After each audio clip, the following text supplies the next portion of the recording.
lunes, aproximadamente las 4 de la madrugada del 6 de marzo de 1475, cuando Ludovico di Leonardo Buonarroti Simoni y su esposa Francesca Rucellai Neri vieron aumentada su familia con un hijo varón, al que impusieron el nombre de Michelangelo. Era la pequeña villa de Caprese el escenario de aquel acontecimiento familiar con proyección universal todavía ignorada.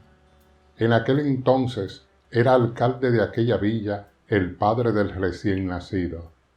El pequeño fue bautizado el día 8 de aquel mismo mes de marzo en la iglesia de San Giovanni de Caprese.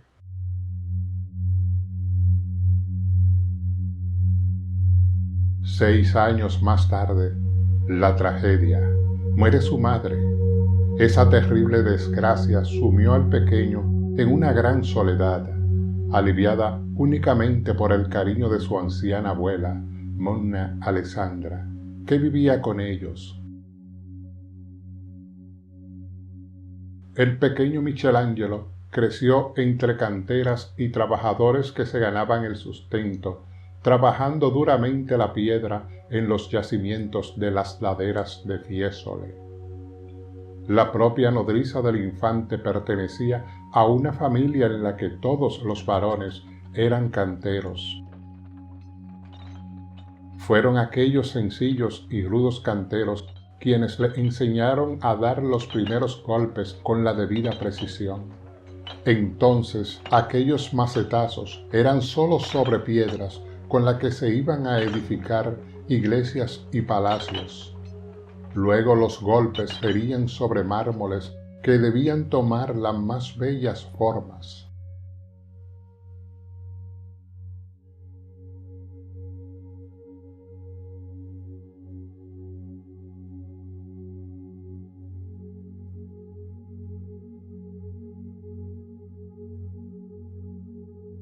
Aquel chiquillo dedicaba interminables horas dibujando. Se juntaba con los muchachos que tenían la gran suerte de trabajar en los talleres de los célebres pintores y escultores en calidad de aprendices. Así comenzó Miguel Ángel. Con el tiempo sería el artista universal italiano renacentista, considerado uno de los más grandes de la historia, tanto por sus esculturas como por sus pinturas y obras arquitectónicas. Desarrolló su labor artística a lo largo de más de 70 años entre Florencia y Roma, que era donde vivían sus grandes mecenas, la familia Medici de Florencia y los diferentes papas romanos. Fue el primer artista occidental del que se publicaron dos biografías en vida.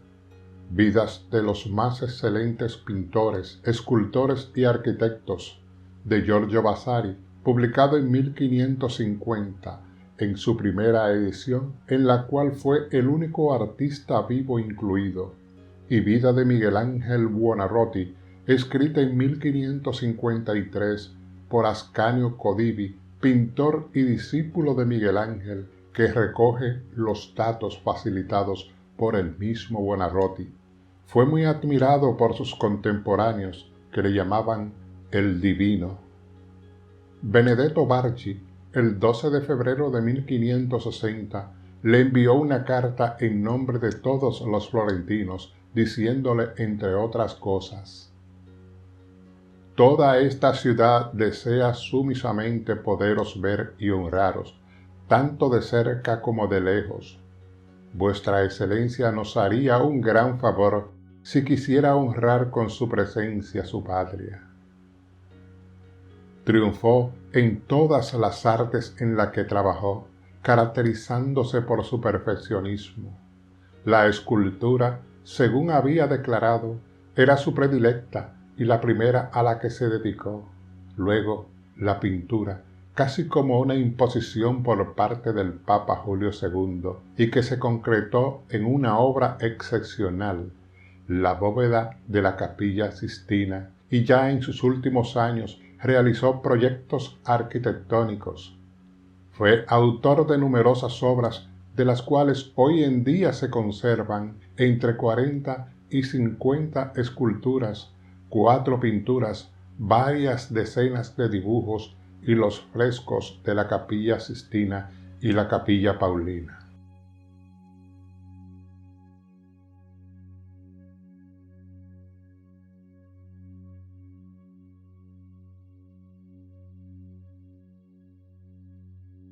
Miguel Ángel pintaba los frescos de la Capilla Sixtina en época de Paulo III, por encargo del Papa anterior, Julio II.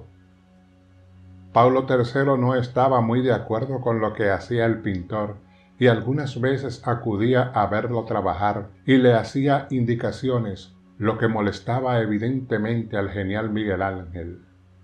Un día, mientras el Papa observaba cómo pintaba, desde lo alto del andamio dejó caer un madero que cayó junto al sumo pontífice, por lo cual no se disculpó. Después de este hecho, con el cual el Papa se asustó muchísimo, uno de los cardenales advirtió al pintor que debía tener mayor cuidado cuando Paulo III lo visitaba, a lo que el pintor le contestó: «El cuidado lo ha de poner él, pues si continúa impidiéndome trabajar a mis anchas, puede que un día, por casualidad, el madero le caiga encima».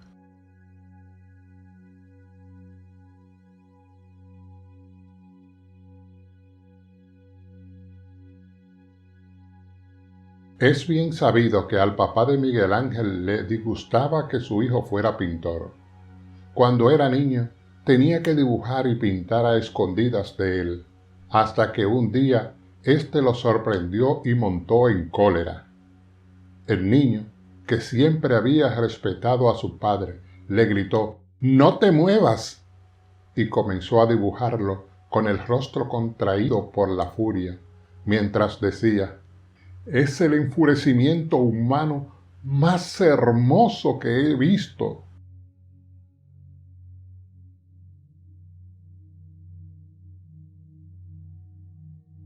Trabajó en su juventud por encargo de Lorenzo de Médicis.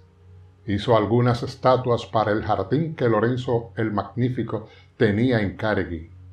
Allí, éste sorprendió al joven Miguel Ángel pensativo frente a un bloque de piedra.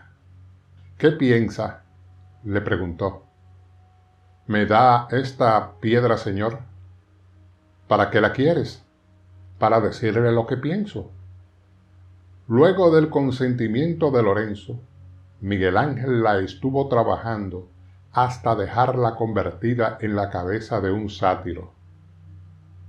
Cuando el hombre vio la escultura terminada, preguntó al destacadísimo muchacho: «¿Era este tu pensamiento?». «Sí, señor». «Pues alguna cosa la pensabas mal.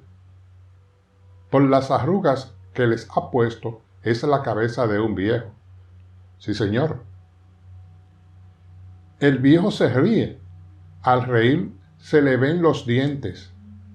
Los tienes todos, y eso es algo imposible. Es un viejo.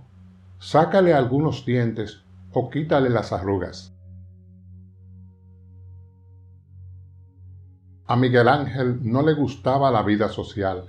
Era un solitario de carácter recio y gruñón.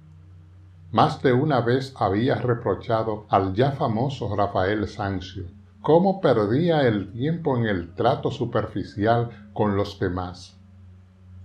Un día los dos grandes maestros se encontraron en la plaza de San Pedro. Rafael iba con su cortejo de costumbre, rodeado de amigos y mujeres, toda una alegre caravana. Miguel Ángel, en tono burlón y despectivo, le gritó: «¡Lleva tanto séquito como un general!». Y Rafael le contestó: «¿Y tú vas tan solo como un verdugo?». El Papa Julio II había concebido una audiencia a Miguel Ángel, pero lo hizo esperar mucho rato. Miguel Ángel, cansado de aguardar, se desesperó y se marchó, no sin antes decirle al portero que intentó detenerlo: «Me voy porque estaba aquí de más». «¿Acaso no estaba usted citado?». 2 horas antes sí, ahora ya no. Si el Papa pregunta por mí, dígale que tengo tanto trabajo que no puedo estar mucho tiempo sin hacer nada. Y pese a las palabras tranquilizadoras del portero, se fue. Entre los condenados del infierno que pintó en la Capilla Sixtina, puso algunos rostros de personas conocidas, entre ellos el de un chambelán de Paulo III. El chambelán se reconoció entre los condenados y fue a darle la queja al Papa. Le ruego que intervenga, su santidad. Esto va en contra de mi prestigio. Todos sabrán que estoy entre los condenados. Pablo III se negó a intervenir con una muy oportuna excusa. Hijo mío, tengo potestad de Dios en el cielo y en la tierra, pero no en el infierno. Lo siento, no puedo liberarte. Estaba completamente ciego al final de su existencia. Su gran consuelo era que alguien lo llevara al museo, frente a algunas de las esculturas antiguas que más le gustaban. Allí pasaba horas palpándolas con gran emoción. El David, la Piedad y el Moisés son sus 3 esculturas más importantes. Los 3 rostros, muy parecidos entre sí, como de la misma familia. Una vez terminado el gigantesco Moisés, el mismo Miguel Ángel lo vio tan humano que le golpeó fuerte la rodilla con un mazo y le gritó a la estatua: ¡Habla! ¡Habla! ¡Por Dios, habla! Eran las 5 de la tarde del 18 de febrero de 1564. Miguel Ángel Buonarroti moría para el mundo, pero sería inmortal para el arte. En el largo y fatigoso caminar de la vida, había ido dejando jirones de sí mismo en aquellas muchas obras maestras que legó a los siglos y en aquellas otras que dejó inacabadas y que tal vez aún le hicieron sufrir más. Hoy, como ayer y como mañana, sin duda el mundo hablará de Miguel Ángel Buonarroti.